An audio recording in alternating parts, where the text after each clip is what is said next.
Hey, Jose, we need another one for your collection, eh? Hey, look, Boodle! Hey, how come you're not playing hockey, eh? Don't do that. They're not the canned garbage that you listen to. They're real. They're from Canada. It's super cold, so they have to rock super hard to stay warm. I'll take your word for it. Confined under the psychiatric care. Now, I think he just pressed one of these buttons here. Hi, everybody, and welcome back to Will and Wise, the Dog Show Drive. Canadian edition. These pretzels are making me thirsty.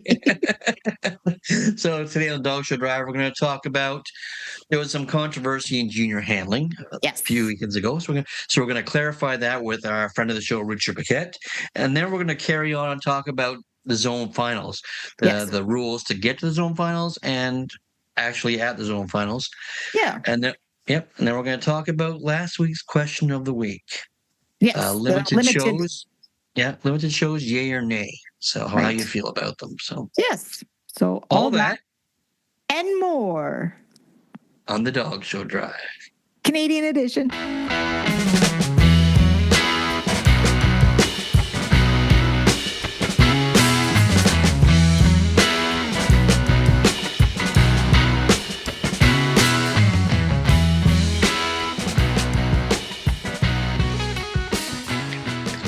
Hi, Y.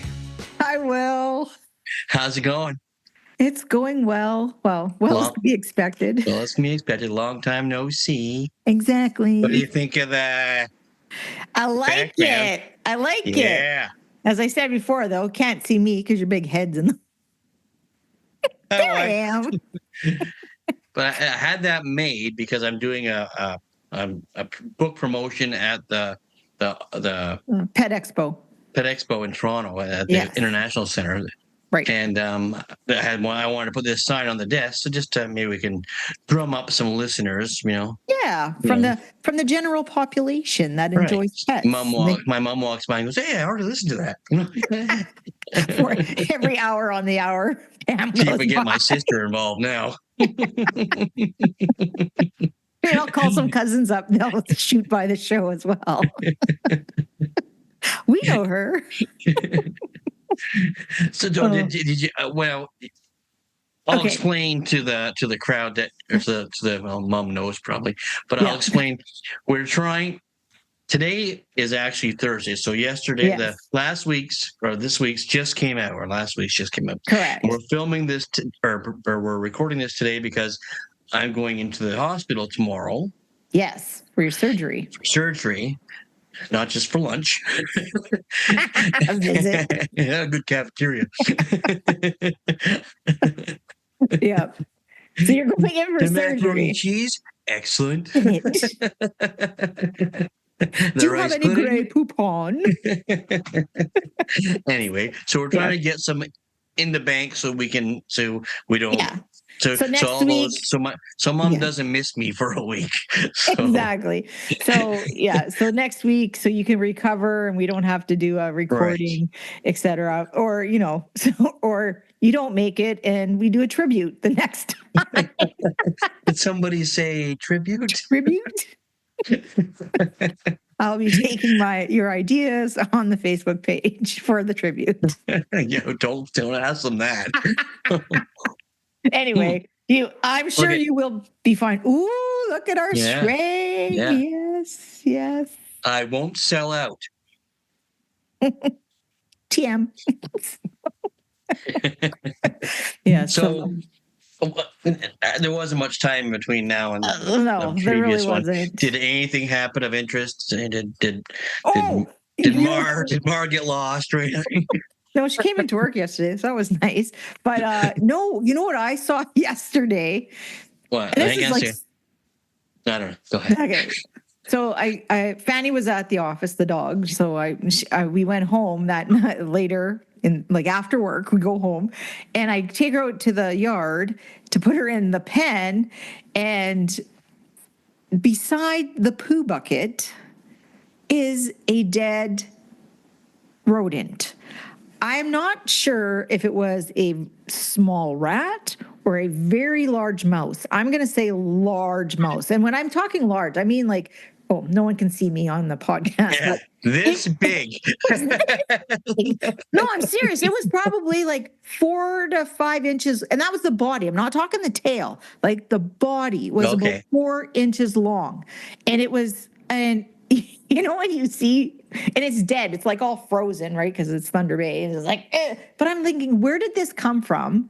And I know the dog had been running around the backyard earlier that day. So did my dog kill it? Did this just like have a heart attack by the poo bucket? And like, it wasn't poop, so she didn't eat it. Exactly. So I'm not eating that. It's just, you know, when you see, like, it was just gross. So then I had to, like, I did poop or scooper it up and throw it into the poo bucket. So, and then I came in the house and I said to Darren, like, that poo bucket's gotta go. It's got a dead. So anyway, that's a gross story. So that was pretty much the most exciting thing that happened to me, other than I had practice. No. Yeah. Well, Olivia, the Irish setter, is here right now because Tori's here looking after the dogs for me. And she thinks there's something under my deck. She's convinced there's something under the deck. She's probably not wrong. She stares and stares and stares. The beagle and the booby are like, what are you doing? Weirdo. Yeah. I don't know. I'm probably right about your kind. Airheads. No, but she's convinced. She'll go out there, and every time she's out there, she'll stop and. Oh, that's something probably did show itself, and she knows that it was there, and it's ingrained in her mind forever. That's right. Until she gets rid of it. Until dinner time. Exactly. So that's the hunting gun dog in her. Yeah. Oh well. So there's that, and it's a little creepy every time I look over my shoulder. There's me. Yeah, well, I'm getting a headache. I have double vision, I think. That should be a song. Oh wait, there is a song. Yeah, there is. Moron. That's all, folks. That's all. The Irish setter looks nice running along the I know. Dog show drive. Yeah. That's Meadowlark's Anticipation by Elliot Weiss. He did that statue. Oh, really? Because he showed Dennis, and that's Dennis Anticipation. Nice. Yeah, it does look good though, like that. I should send her under the drive for sure. Yeah. That would look like we did it on purpose. Yeah. Looks good. All right. Yeah. So it may not be there every week because I did just get it for the show, but it might be. You never know. Well, I just like it enough. I'm just going to leave it up. It's like sitting there looking at a mirror, isn't it? Sometimes. Yeah. People walk in. Is that an original? Yes. Yes, it is. It does make me laugh because you can't see me at all. And I'm like a miniature. That's like, I don't think we were. I think they were worried about the ratio of the crush of my head, of my hair. Like Elaine Bennis in Birds Fly in the back of your head. You always said that. That actually was the one thing I always laugh about when we would drive, because if I was sitting in the passenger seat and you'd stop at a stop sign or whatever, I'd always like push my head out to check the traffic coming my way, and you were nice about it. You were never mean, but you're always like, why you have to back up? I can't see. I like the taxi driver that Elaine Bennis. I can't see out the back mirror. Exactly. Could you move your big head? That was a good episode. Anyway. So I didn't really do anything, but if tomorrow, I should have come on and said this was after the surgery, and look at me. Fantastic. But no, it's not. You'll be fine. I'll be fine.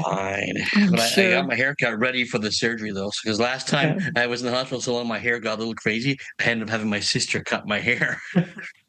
Wow. What clip-on did she use? Yeah, like a 2.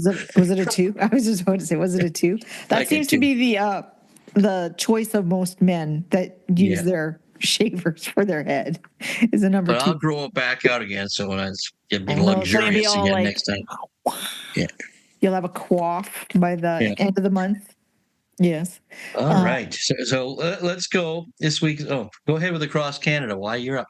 Okay, across Canada, driven by show I forgot to start. Know what I did again? I forgot to start the timer. How long have we been on here? I don't know, too long already, I'm sure. I think 10 minutes. 10 minutes. 10 minutes of blithering idiots. There we go. When I give Doc is Ernie Perry. He does all our editing and whatnot. So when I give him a minute count, I gotta check the minute count. I'm way off now because so we're just guesstimating. We're just guesstimating, Ernie. Sorry, Doc. So I want to say 10 minutes. Go ahead. Yes. Okay, across Canada, driven by Show Scene Magazine. Show Scene, where every dog takes center stage. Jazz hands. So this week's pre-recorded episode is we don't really have any results from last weekend because it hasn't happened. Nobody won last weekend. Nobody won anything. But we will give you the results when we come back live, and we won't miss any of the shows that did happen during our absence. So because this comes out next week, though, we could get over to have someone like dub in like the old Bruce Lee movies. You can dub it in and then put subtitles and look out. Oh, never mind. Anyway, those are fun. I remember watching those as a kid. But they're still upcoming shows, so let's go with those. Seaway Kennel Club, May 2nd to the 4th in Thorold, Ontario. 3 all-breed shows and limited breed shows for groups 1, 3, and 5.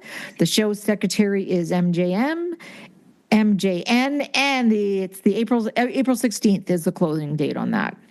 You know, Thorold is the home of Owen Nolan. Really? Remember Owen Nolan? He was a hockey player. Yeah. I found that out because I love going to those hockey rinks because they said they have pictures and stories, and I read them all. I know. Yeah. Where's Will? In the lobby. Exactly. Miss Malamutes. Oh, well. Oh, well. He'll have some stupid fact when he comes back. Yeah. Did you know? I know that you miss Malamutes. Exactly. Yep. Sudbury Arena, home of Toe Blake. Yep. That's the one I always remember. You're always very excited to tell me that one. I don't know why. It's so much fun. And then I befriended Darren, who ran the arena, and he gave me all kinds of information. I know. Anyway, back to our current across Canada upcoming shows. Yes, the Association Canine Charlevoixine. That was pretty good. I don't know if that's right, but it sounded good. I just said it fast. Yeah. And Saint Ajapi in Quebec. The start date also May 2nd to the 4th. 3 all-breed shows and limited breed shows for groups 1, 3, and 4. And they also, too, have a closing date of April 16th. And then we have the Lakehead Kennel Club up here in Thunder Bay. Up in Thundering Bay, we have May 2nd to the 4th, and that's 5 all-breed shows. And that, too, closes, but that actually closes on April 17th, so a day after everybody else. And then we still have Hub City Kennel and Obedience Kennel Club in Warman, Saskatchewan, with the Great Dane Club of Canada Regional being held there. May 2nd to the 4th as well, 3 all-breed shows, 4 obedience trials, and 4 rally obedience trials. And that closes on April 11th. And then this seems to be I think this is a standalone specialty. The Irish Wolfhound Club of Canada, regional specialty in Mission, BC. And that closes on April 21st. And that's on May 3rd as well. And then we go all the way out to the East Coast to the Fredericton Kennel Club. And that's in Fredericton Junction in New Brunswick. The start date is their May 3rd and the 4th, 4 all-breed shows, 2 rally obedience trials, and 2 obedience trials. And that closing date is the 21st of April as well. Fredericton Junction, that's where I did my seminar. Yes. For the Fredericton Kennel Club at Fredericton Junction. Yes. Oh, and then I missed these because they were down further on the page. The Saskatoon Working and Herding Dog Association and the Akita Club of Canada National, they're also at the Hub City Kennel Club set of shows in Warman, Saskatchewan. And there's also a Group 3 working and that's the Working and Herding Dog Association. So that's a Group 3 and 7 specialties. Those both close on April 11th as well. And then the Tyee Kennel Club, bouncing back out to BC. Now, this is the weekend after, May 11th to the 13th, 4 all-breed shows, 3 obedience trials, and 3 rally obedience trials, which And closes that's in on... Duncan, BC. That's on the island. Yep, and that's closes April 23rd. And then as we progress, we're going to get, we're getting a little further into May because it'll be here before we know it. Calgary Kennel and Obedience Club in Olds, Alberta. Start date will be May 9th to the 11th. It'll be 3 all-breed shows, limited breed shows for groups 1, 3, and 7, and they have 6 obedience trials and 6 rally obedience trials. And the closing date on that is April the 19th, pardon me.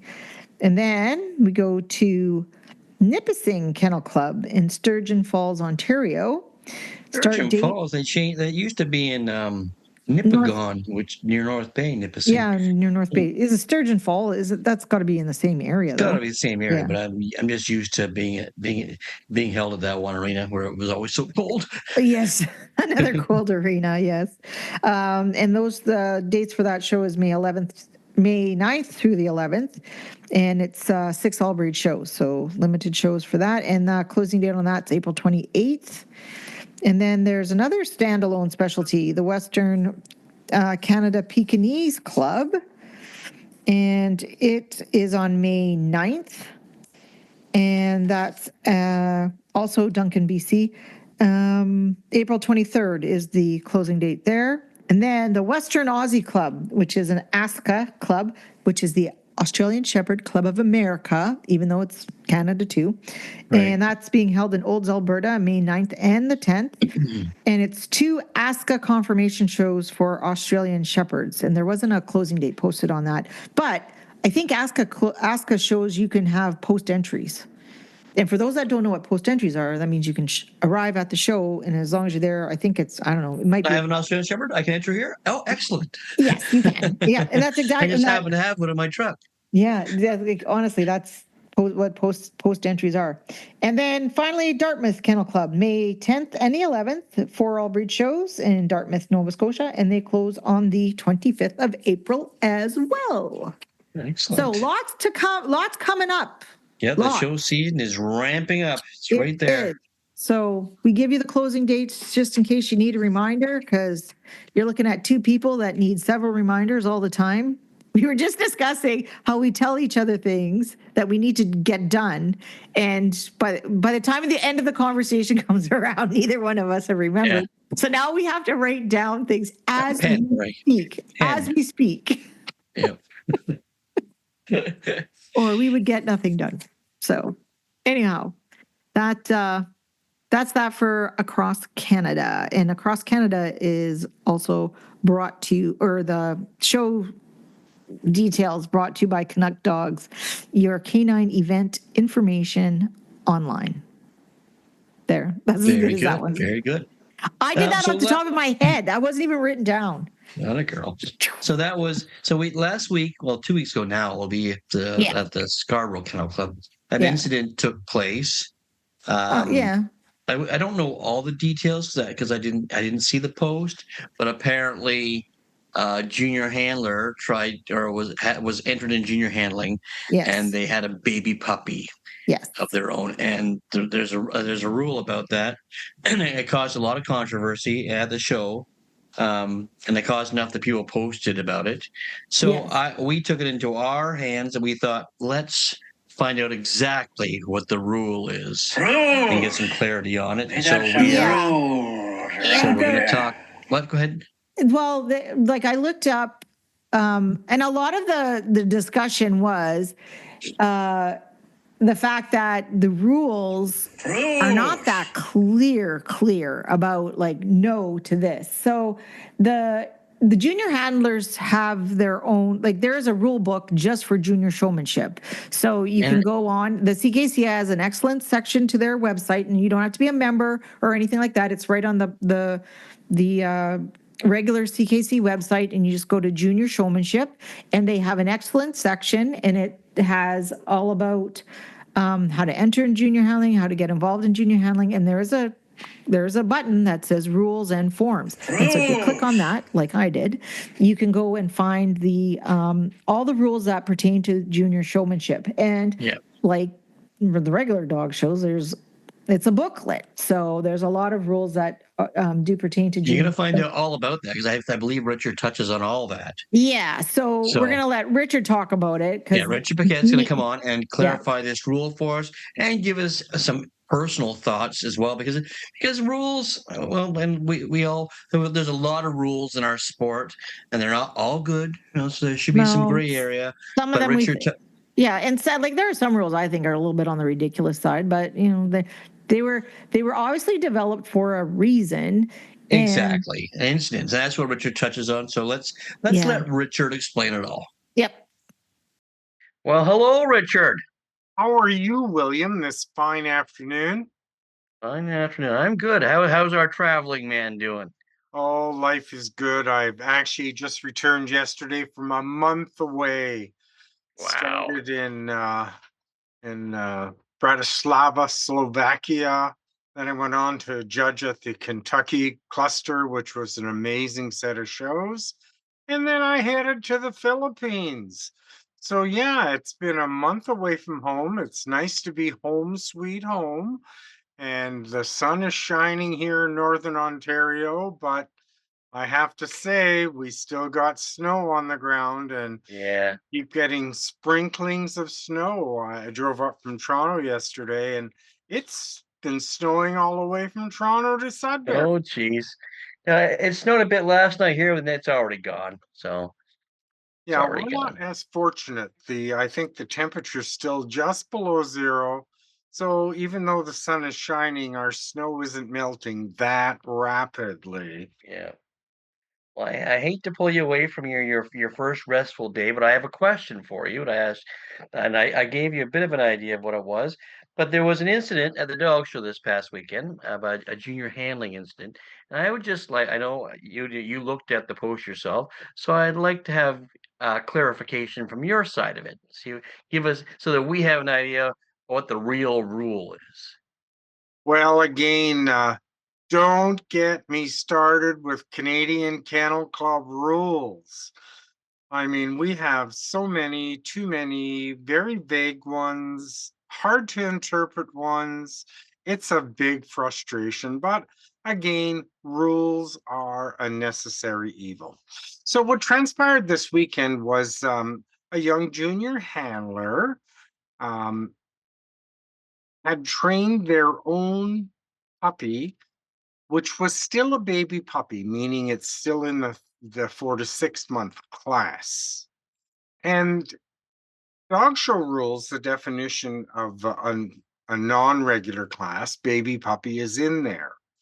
And unfortunately, if you go by the strictest interpretation of the rule, baby puppies are ineligible for junior handling because it does say in the junior handling handbook, which I advise all parents to go to the Canadian Kennel Club website, scroll down to forms at the very bottom in that blue section, click on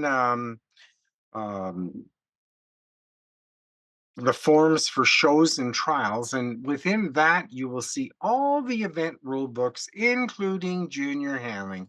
And it is important for the older juniors to read those rules themselves, and for the younger juniors, I think I might order one myself, just so I have it. Have their parents have an understanding of the rules. So the junior handling rulebook states, every dog entered in the regular shows or trials or exhibition only is eligible for entry into junior handling competition for conformation and obedience. So there's where the clicker happened on the weekend, is the dog was entered in the baby puppy class, which is in a non-regular class. And it was unfortunate that I'm not even sure how it came to light. I tend to be a follower of the rules, but a bit of a bender of the rules also. and have a philosophy that, sometimes to better ask for forgiveness than permission. So in this case, if I was in attendance, I would have probably let it slide and a caution to the parent that dogs entered in baby puppy are not eligible for junior handling, and just let it go. Luckily, at the show, well, I'll say unfortunately for the young junior who owned that baby puppy and had trained that baby puppy and was quite prepared to go in the ring and do a smashing job of proudly showing their puppy.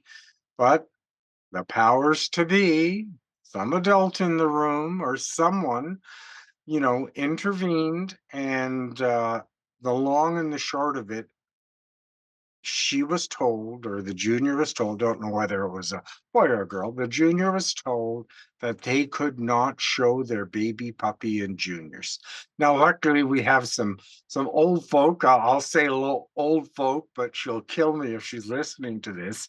We have some of our longtime, very pro junior handling adults there, and Kim Ramey LeBlanc was there and intervened quickly and found a substitute dog for the young child. So the lesson then to learn is we all have to be aware of the rules. And again, giant frustration that this young person's day was almost totally ruined, saved by Kim, who finding the child a substitute dog. But it's not the same. I mean, you and I have trained dogs and bred dogs, and we're excited about having our own dog in the ring. And when this young junior handler had owned the dog, trained the dog, had it all ready for juniors, was not allowed to show it. You can just imagine the disappointment. So that is some of the details. I wasn't there, so hopefully those are the facts. But indeed, the day ended well, but it still wasn't that positive, enriching experience for this junior that it should have been. Now, where do we go from here? That was my next question. Yeah, this issue has been forwarded to the Junior Kennel Club Council.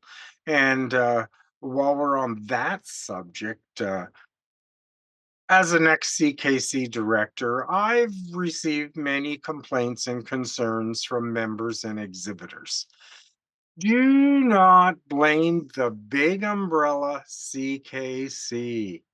It's not the CKC.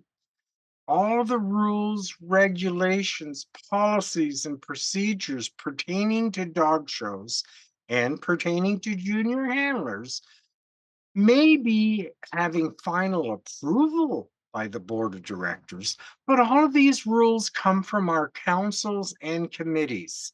And those councils and committees are made up of representatives from across Canada. Every zone, as an example, in junior handling, has a representative on the council.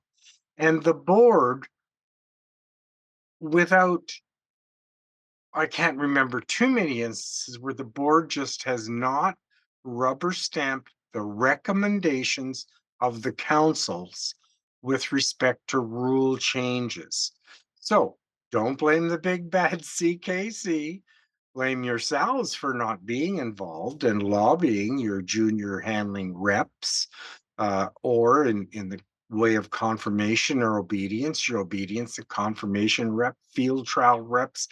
There's councils for every sport that we have in the CKC. And the only way to make change is to lobby these council members and get it put on the agenda of a council meeting. They will pass rules and regulations and pass those on to the board for final approval. Now, the lag that we have is that we have another big rule called, and it's a practical rule, it's called the triennial changing of rule books. If we change the rule books every year, it would lead to mass confusion. Right. So And obviously costs. You have to reprint those rule books. So we only change rules in each event once every 3 years. And on January 1st of that year following the rule changes, we publish the brand new rule book. As an example, this current junior handling rule book came into effect on January 1st, 2024. I have the dog show rules here also, and it has an effective date also of January 1st, 2024. These rule books and the rules contained within them won't be officially changed for 2 more years unless it's a minor rule change or some type of an emergency rule change that may involve safety, etc. So, you know, that's how the CKC system runs. So, in this case, very unfortunate incident for this individual junior over the weekend. I do know that it's going to be forwarded to the Junior Kennel Club Council for some sober thought. I know we have discussed this in previous years. As you know, I've been on the Junior Kennel Club Council either as the chair or a junior handling rep for probably 25 years. And we have discussed this when Baby Puppy first came out about the appropriateness of having baby puppies competing in junior handling. As you know, there's degrees of dogs that are ready for junior handling and suitability for dogs also. I'll digress just a second and say if a Peewee came ringside with a Great Dane and that child weighed 40 pounds and the Great Dane weighed 150, and as a junior rep or the show super or secretary observed that this child could not handle this dog, we have the right as junior handling reps to request they find a substitute dog. Happens very rarely, but it does occasionally happen. So we got the That's a safety measure on both part, the handlers and the other handlers competing. So Exactly. Like, you don't want that Great Dane pulling the child around the ring and eating or not even eating, friendly accosting the Papillon, right, at the front of the line, even though it may not be a vicious attempt, even the pounding of the Great Dane all around the Papillon would cause it some trauma. So there's the suitability of the dog, and then there's the appropriateness in general of the philosophy of having baby puppies compete. They're generally younger dogs. They're under 6 months. Oftentimes, they may not be as well trained as a dog over 6 months. right. In this case, I'm sure it was the exception where the dog would have been perfectly fine competing in junior handling. So that is the argument that the Junior Handling Council will have to face as to the appropriateness of blanketly allowing all puppies. And keep in mind, we could have puppies as young as 4 months Right. competing Right. juniors then. And you got to really weigh when you make rules, how universal are they?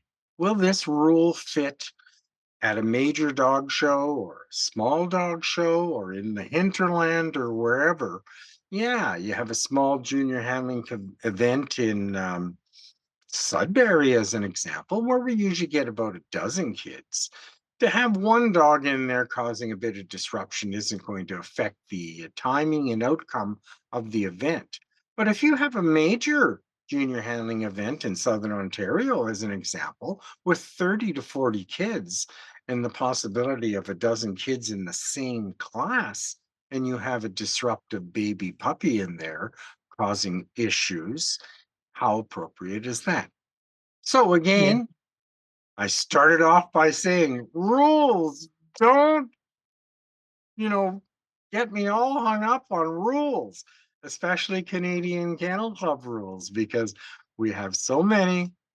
We have some that are vague. We have some that are awesome. but we do need to have the rules. And sort of a necessary evil in the dog sport, but it would be pure chaos if we had no rules. Oh, So exactly. again, when we sum up the situation this weekend, very unfortunate, could have been preventable. Luckily, we have had a save with, you know, and now she's used to be a junior handler mom. Now she's a junior handler grandma. Right. Kim Ramey Lavaw stepping in quickly and finding a suitable dog for this junior. So that's that story. That's perfect. You answer all our questions, and hopefully, it'll go to the council and they'll come up with whatever they come up with. I'm sure it'll be fair. So, because they have to be fair for all. Yep. And again, that is the problem where some rules may appear nonsensical. You got to think that we have a big country and a diverse grouping of people, and it is a problem. Yeah.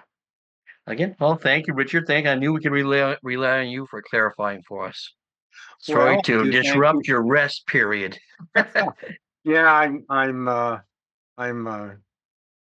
getting ready for the Nickel District dog shows, and I have a ton of things to do. And I also have my junior handling zone finals this coming weekend, next weekend in Sudbury. So I got to get all that put together. I have it pretty well organized, but all the finishing touches need to be done. So no rest for the wicked. And while we're on that subject, parents, junior handling parents, volunteer, get involved in your local all breed club. Yeah, Offer we some need assistance. volunteers. We need volunteers. And you can expect the same old guard like myself and a few others to carry the load for all those parents that want to participate with their children in junior handling. So get out, volunteer, just go ask the club. Anything I can do to help with your junior handling competition today? Oh yeah, we need a ring steward. Oh yeah, we need to have someone get the trophies out of the trophy room and bring them ringside. We need someone to grab the ribbons from the secretary and bring everything ringside. Club members are overworked and underpaid. So if there's That's for any sure. little thing you can do, it's always appreciated. That's a good message. Well, thank you, Richard. You're more than welcome, William. You take care. So yes, so that was Richard Paquette, and I think that was a great interview. A lot of good points. Yeah, a lot of great points, and he touched on a lot of interesting facts. And I liked how he wasn't so black and white about things, and maybe that will persuade. Maybe not that we'll get a rule change, but maybe there'll be some leeway. Well, you never know. Maybe there will be more discussion about it. And I mean, and the junior there's a junior handling council too. Like there's a committee. Exactly. There's a committee, and there's representatives from every zone that they meet just like the zone directors do as well. So just like the Cavalier Club does every Sunday at dog shows in the ring. Have you ever noticed that? Friday, 2 Cavaliers. Sunday, or Saturday, 1 Cavalier. Sunday, 15, and then they all talk in the ring. I love them. That's when awesome. I was showing Cavaliers, I'd be in that. I should have just joined the club, Yeah, exactly. I've often wondered that. Can I just join that club? Because they look like they're fun. I was like, but I'm not good at doing when anything. They have their luncheons and bringing some, here, I bought this at Loblaws. Then I'll look down on me. Yeah, they made all this anyway. But that was a great interview, and Richard clarified everything for us and for you, I hope. So we're talking. You have your zones coming up. Yeah, I think everybody's got their zones coming up, and that was something we asked Megan to. Oh yeah, 14 zones across Canada. Yeah, look into that for us, because we all both you and I were like zones already, because we always think about dog shows as being the full year, but for the zones, we have to get the zones out of the way, because then we have to do the national, and you have to do the national before the end of the year, because the winner of the national goes to Crufts. And there's a deadline to get them into Crufts, right? So that's why it always seems like it's kind of rushed. Like, I think anybody that has a zone final in July, you're pushing the envelope, because the nationals got to get done. So anyway, Well, can you explain that to us? Megan's written it down here, but Sure. You're a little more up on it than I am. Not really. I was just like saying stuff. Anyway, so like as you said earlier, there are 14 zones across Canada. So depending on your province, obviously Ontario always has like a million zones, but in every province there will be a competition, or every zone, I should say, will have a competition. And how do you qualify for the zones? So this is for any of our young listeners, and they're trying to figure this out. And all of this is their parents. covered. They can pass it on. Yeah, because you got to drive them there. This is all covered also on the CKC website. So if you want to get a deeper dive and actually have it verbatim, go to the CKC website for sure. So to qualify for the zones, you must participate in a minimum of 3 CKC junior handling confirmation events. 4 competitors in each age class as defined by the rules who have earned sufficient points within the calendar year to place them in the top 4 in their age class shall qualify. In the case of a tie for any of the top placements, all juniors eligible for those placements will be invited to compete in the finals. So if there is a tie for 4th place, there will be 5 kids going, or whatever like that. So you don't have to. So where you have to do the competition is actually in the competition. There's no tiebreakers or anything like that. So in the event that a junior handler moves from one zone to another during the year, this is a good point.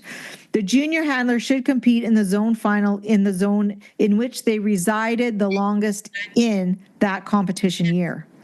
So that makes sense. Yeah, that makes perfect sense. Yeah.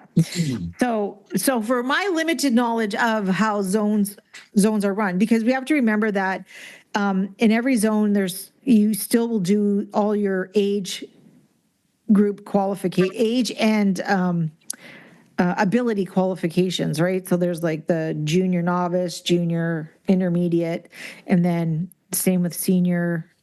And then I think there's one other. There's junior. I think there's 3 age groups. See, this is where I'm not good. Go look it up on the thing. I had kids and juniors, but I don't remember how. So, and then each of the zone final is run just as it would a regular junior competition, in the fact that all those age groups still compete and abilities still compete, and they will choose an overall best junior. Usually they are scored. There's what we have is called, we usually have 3 judges judging the juniors, and then there'll be 1 judge, and they're called the working judge. And they're the judge that goes in the, examines the dogs. Through your paces, right? Yeah, puts them through their paces while the 3 judges sit and mark. And there's a whole scorecard that they use to judge the juniors' ability. So it's, I think for the most part, it's a pretty fair. I mean, it's still dog show figure skating, right? It's still, that kind of thing. But, I do believe that we've sent some fantastic juniors to Crufts over the years. Yeah. And this year Abby Mann won. Yes. And she was qualified to go to Crufts. Right. Which we spoke to Abby about maybe coming on the show and talking about her experience at Crufts. And she was excited about it, but she just couldn't find the time. She's a busy girl. She's a hockey player. She plays all different sports, and she's in school. Like she's an overachiever, that Abby. Yeah. So as much as we would have liked to have had her, we totally understand, because I've had kids in a variety of sports. But I told her she has 1 more year. So if she qualifies again this year, she has to come on next year. Yeah, that'd be great. So make time for the dog show drive next year. Yes. So that's kind of the stuff in a nutshell. And so, like I said, the reason why the zone finals come up on us so quickly is because we have to get them done in order to get our national done. And then because that's a huge, and that's the other thing people may not understand too. Doing your zone final, the poor person that is your director there for the junior director, they have a lot of work to do. Exactly. And like Richard said, if you're watching the zone finals or attending with your child, volunteer to help them, because you need help. And I mean, there's everybody tries to do their best. They get prizes, they get sponsors, and I mean that doesn't just happen overnight. No, So it's like any help is greatly appreciated. Yeah, exactly. Because these people are run ragged, and they're doing it for the kids, only for the kids. And then you have to you have to figure out a time during that, because it's always held on a show weekend. You also have to get permission with the club to hold your zone. You got to find time to put it in a ring. Do you do it during the day or do you do it after the show? Like there's all these different things. And then the other part that's really hard is finding judges to judge that. Yeah. It is really hard to find judges that people that, because I don't care if you have 4 kids in a zone final or 20 kids in a zone final. It takes time. Time.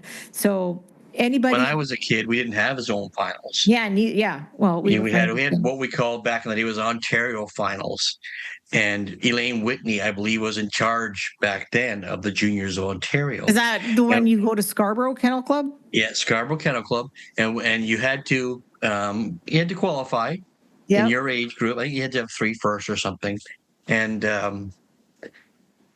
I never won my Ontario finals. I won the boys side because back then it went from being boys against the girls, and then they broke it into age groups. So at one point it was a mix in your age group, and then the senior and the junior would compete for overall. And each time that happened, I won my class. Not every time I won my class, but every time I won my class, a girl beat me from overall. And the 2 girls, Melanie Park and Sarah Taylor, they both beat me, and I'll never forgive them. But it's interesting because they would bring in one judge, and it was always somebody foreign. Like one year it was Bill Dawson, who was a very famous Canadian judge. Yeah. He judged one year, but he did them. And then the other gentleman I can't think of. But it's funny because when Luke Eric was in juniors, we competed against each other. And the year he won one year, and he didn't win the whole thing, though. He just won his side, just like me. But he won a watch. I think he won a watch. And then the year I beat Luke, which he's never forgiven me for. He always brings it up. He always says, well, I won a watch, and you only won a bicycle. I won a bicycle. I loved my bicycle. What was I going to do? I was 13. I didn't care what time it was, but I wanted a bike. But he still he was at the old York show. He brought it up again. Well, it's really funny that I know about this competition because here up in Thunder Bay, when we competed in junior handling, when you won your class, you got this plaque. Yeah. And it had and on it said you are eligible to compete in the whatever at the Ontario Scarborough Kennel Club. Kennel Club. And the amount of plaques that between myself, Raymond, Kim Kaufman, Tanis Burst, the lot of us had all these plaques, and I don't think any of us ever went down there because I know Scarborough was so far away. How would you get there, right? And we thought of it as Ontario finals, but it was only ever called the Scarborough finals. Yeah, that's all it was ever called. Yeah. And Elaine Whitney organized it. I'm sure she had help. But we always had plaques. I remember those. And I wonder if I wonder if there's any. I had to go digging through some stuff. I might still even have one. Who knows? You gonna sell it on eBay or something? Yeah, I'll just sell it to you. Oh, okay. I had plenty of them, and I had a bike. Shut up. But even the year, I was all excited when they mixed us into age groups. Because then when I won the senior, I thought, I'm going to take the junior down. Nope, it kicked my butt. I lost again. It was Sarah Taylor. But you persevered because you became a real professional handler. So you persevered. I know, but it's not like it scarred me or anything. Not at all. I'm over it. So Sarah and Melanie, it meant nothing to me. We interrupt this broadcast so Will can weep in the corner. But juniors are so important because juniors don't just teach you to be a handler. They teach you rules and life rules, life skills. Yep. Yeah. So Because I remember after our junior competitions, because as most places, they were held at lunch, and where our dog shows were mostly held was on what we call the CLE grounds, the Canadian Lakehead Exhibition Ground. So we would be there, but right across the street was a McDonald's. So after every junior competition, all of us kids, there was like probably a dozen of us, would go across the street and we all sit and have McDonald's together. You know, Have a cheeseburger and an orange drink. Remember the orange drink? Yeah. Remember you could get it in like at your school when you had like a big old track day or whatever. A beer keg. Beer keg full of orange drink. Yeah, it was precursor to Gatorade, I'm sure. Yeah. Oh, and they probably got the formula from McDonald's. It was horrible. It was just orange water. Anyway, but that was juniors were fun. Good times. Good times had by all. Good times. Yeah, I'm not scarred by any of it. We also had an Ottawa finals too. Do you know that we had an Ottawa finals? No, I forget how we had to qualify for that. But there was an Ottawa finals, and it was held in the first Ottawa show, I think, of the year, because there was always two shows, or was it the second? I can't remember. I did persevere in that. I won that one year. So I think Manitoba had finals too, but I think you had to like be, I don't know, from Manitoba or whatever. I'm not sure what year we started nationally, but it's worked out wonderful because we've had some great competitors. It's been going on for about 20 years now that we've had like an official juniors. Because wasn't it Bud Haverstock that? Well, probably. I think you're right. Sounds like he started it up again, right? So I remember when Rebecca McCauley won nationals, and she went over to cross. I think she placed third, actually. Oh yeah. When I think about it, and it's hard on our juniors when they go over there, because over here you might have your own dog, you might have a local dog that you know. Over there, you're assigned a dog, and that's that. You're dealt with whatever your hand you get, you know. So, but I think that also speaks to our Canadian juniors too, because not many of them use the same dog over and over and over again.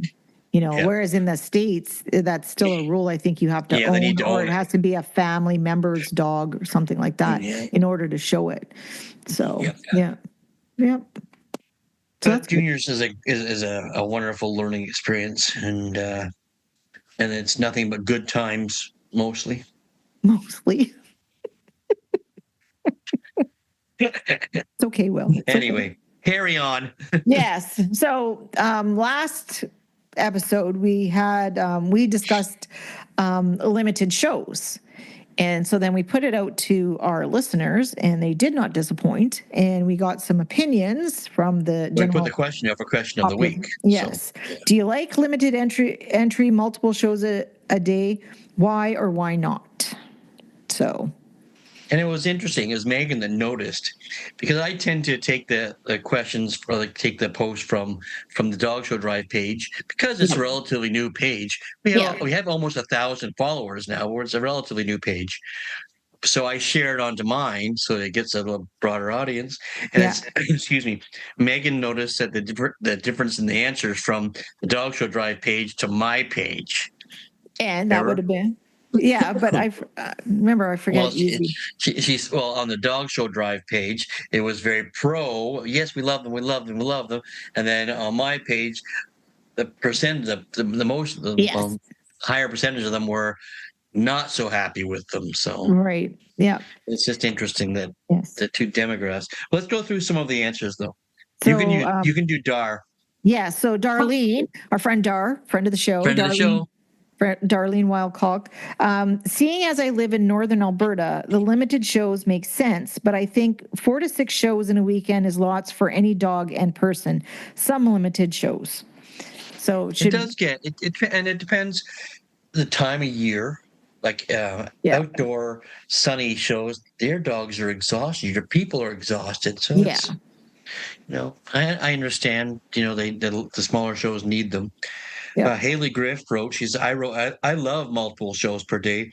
Makes all the associated costs more worthwhile. And I get that. It's more cost. That's a very valid point. And I know a lot of, it's like some of my U.S. friends that come up here. I mean, they love it. We can almost get a dog finished in one weekend, and because we have so many, like in this area here, because we're only 45 minutes from the U.S. border in Thunder Bay. We do get a lot of Minnesotans coming here, and so the chance, Minnesotans, gotta love them. I was talking to Mandy today, actually, just on the side. Mandy Carlson, friend of the show. Mandy Carlson, she listens.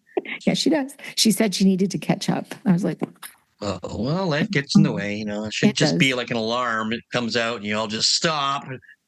Listen to the show. Like Sunday Night Wonderful World of Disney when we were kids. That was an alarm.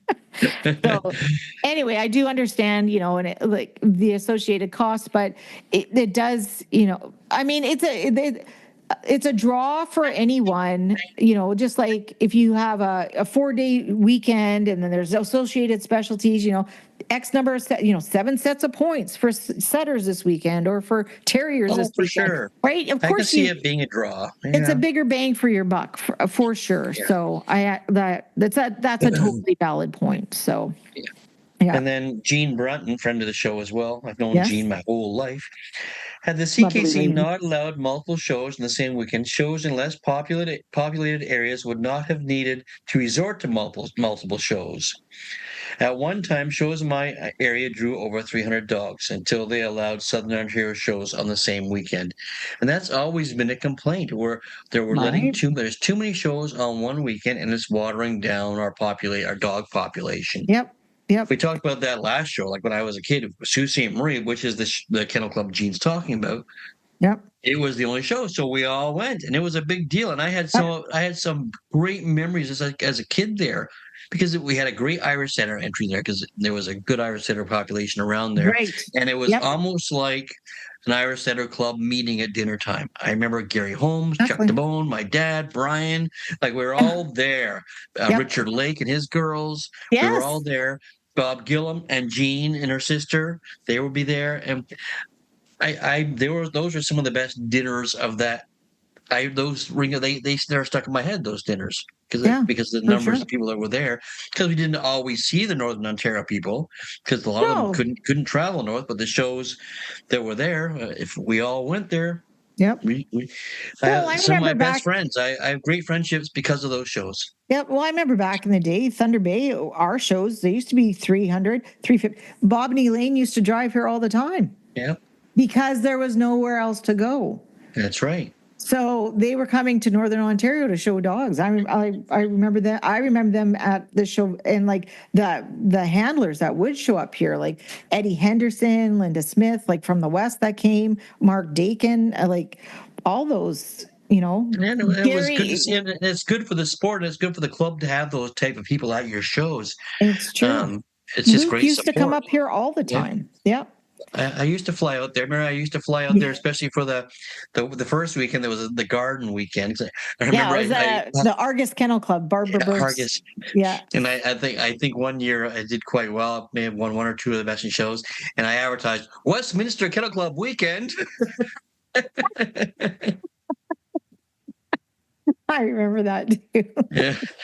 That was good. Even back then, I was creative. Yes, even back then. Yeah. So anyhow, more thoughts. Paige Pettis Guru. I like two. What? Say that? I think it's Giro. Okay. I like 2 shows a day, as you can complete more shows in a weekend, more bang for the buck. With the cost of hotels, etc., more economical in the long run.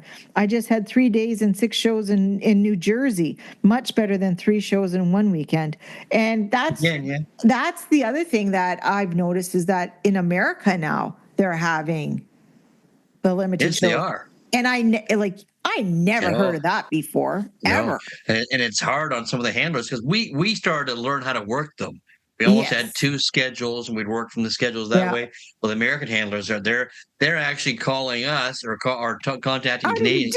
How do you work these shows? Yeah. So, yes. So Nancy Anstruther, another friend of the show, she believes they cheapen the sport and need to stop. Well, and we talked about that last week as well, because it waters down the competition, you end up with this just champions only.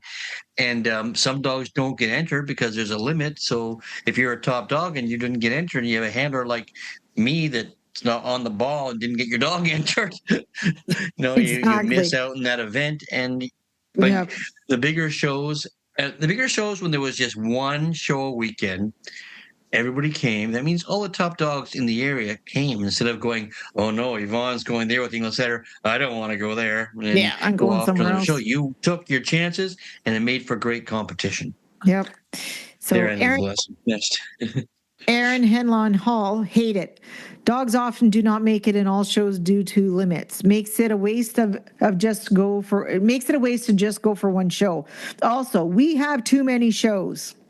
Yeah. Entries are smaller because of that. Multiple shows with limited entries bring smaller breed entries often. Majors are less likely.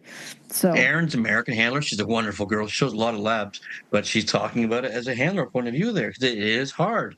You miss entries, and your majors aren't going to hold in limited entries. No.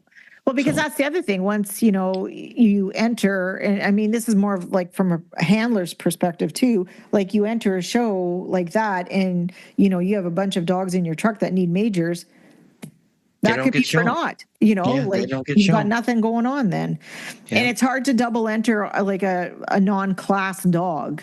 Like no one's doing that. I mean, campaign dogs for sure, but non-class, non-champions, no one's at double entering on a weekend like that.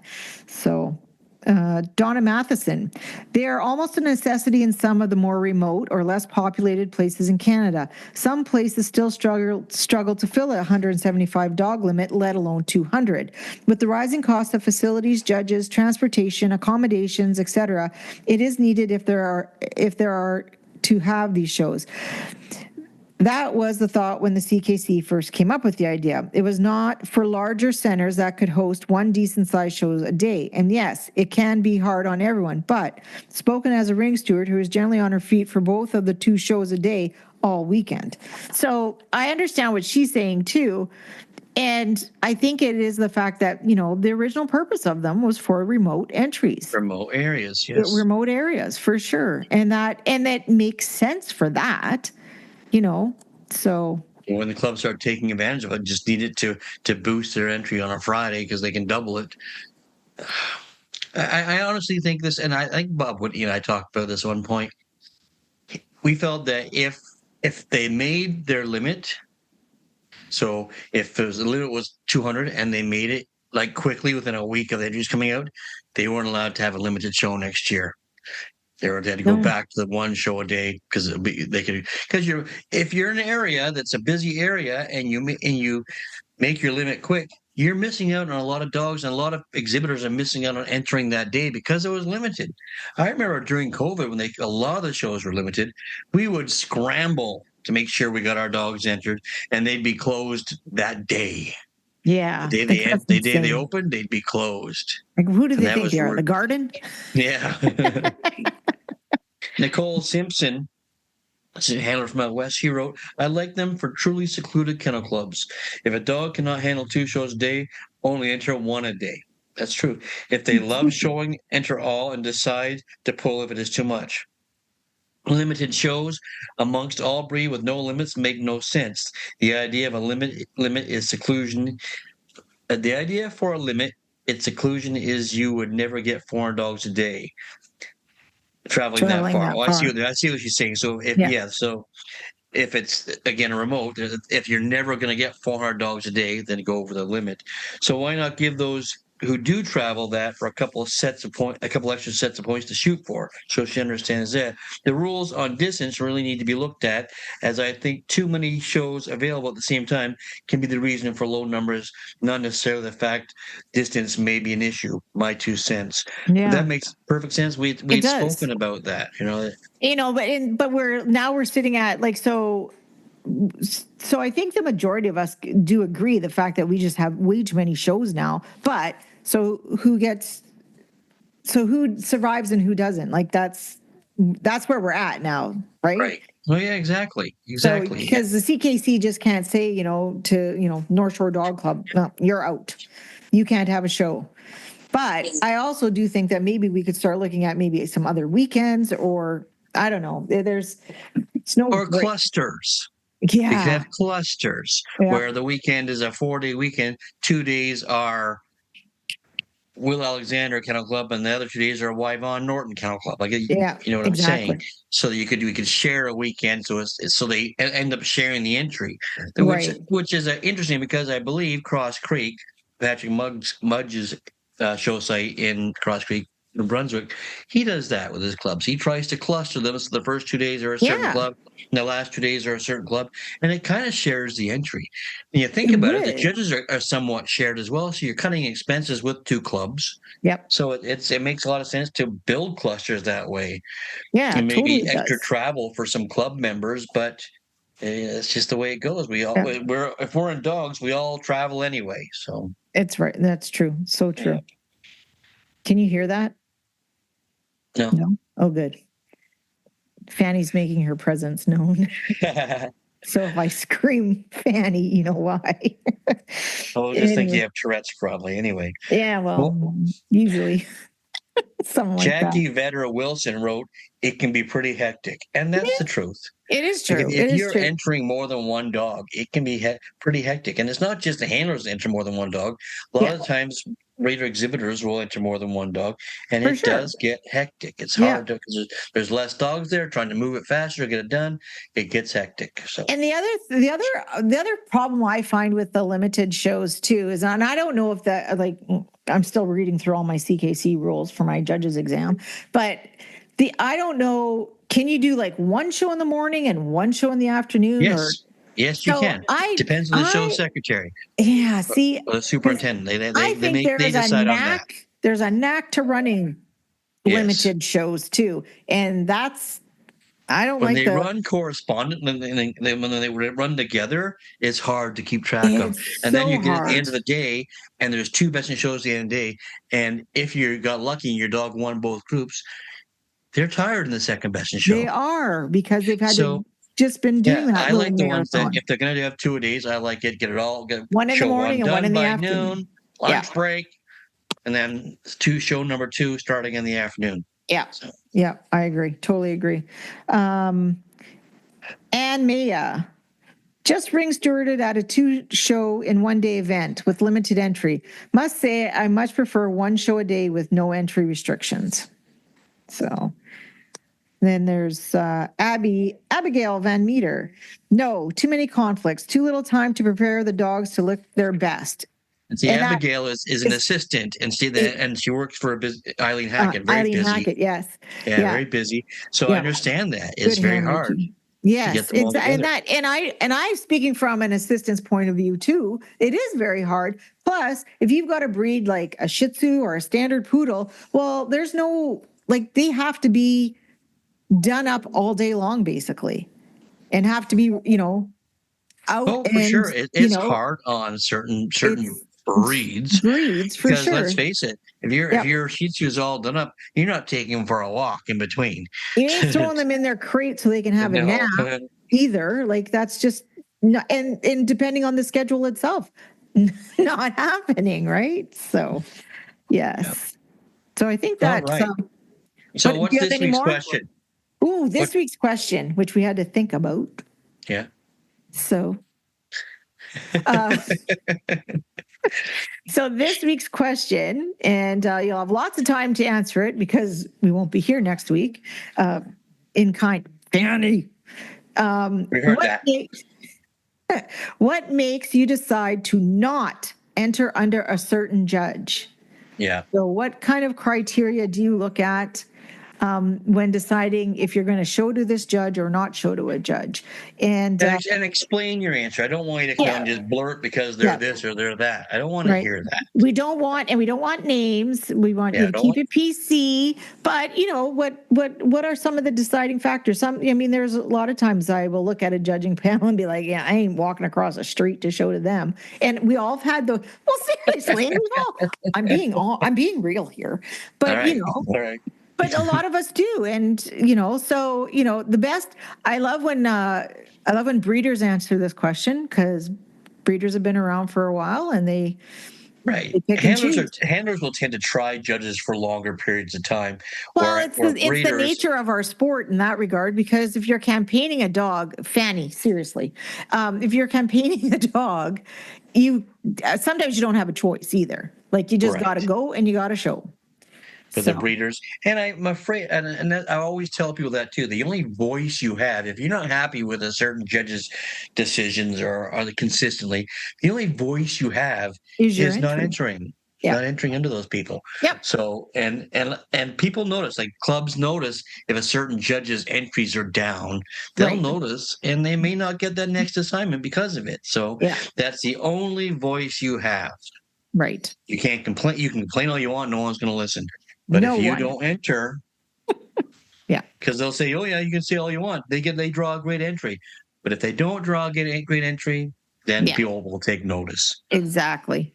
Like back in the day when there was less shows, you noticed judges that started getting popular because they got popular because people thought they were good at their job. So it was almost like the cream rises to the top, and it wasn't. Here, we have so many shows that clubs scramble. Like judges are already gone, so they get judges that might not be their first or second, first or B string, first string or B string. They're their third string and their C string. But as long as you don't get to the G string. But it's the truth. Like you watch a club scramble to get somebody, and at that point they're going to take anybody because everybody else is busy. Yeah. So. True enough. So just like in life, educated decisions. Yes. Yes. Right? Like me. Yeah. Were you an educated decision? Anyway. So that's our question for the week. Go on the Facebook page. If you have any other questions, if you think would be a good question for the week, please join in and let us know. You can email us at dogshowdrive@gmail.com. Make sure you catch us on YouTube or wherever else you find your podcasts, on Spotify or Apple Tunes or something like that. Or just ask my mom. Or just ask Pam, and she'll tell you where she listens to it. And if you like this, make sure you like, share, and subscribe, please. Yep. And please join our Facebook page. We're growing, and I'd like to grow faster. So yes, sounds good. Can you hear Fanny now? No, really. We think you're crazy. Because all of a sudden you're like, crazy. She's super loud. Wow, excellent. I'm good. I have some good sound system here that I don't even understand. So anyway, am I taking us away? All right. So we're gonna wish you good luck. First of all, and then everyone else driving to a show the following weekend. Make sure seatbelts on, glasses on. Take care, everyone. Yep. Elbows up. Gloves off, elbows up. Take care, guys. Bye. Clark, stop scratching. Because you never know who might come out. Okay, I can't find that thing you want me to find. You press that and more comes up. Yeah, there's no crying in dog shows. You're not getting anything good here, dog.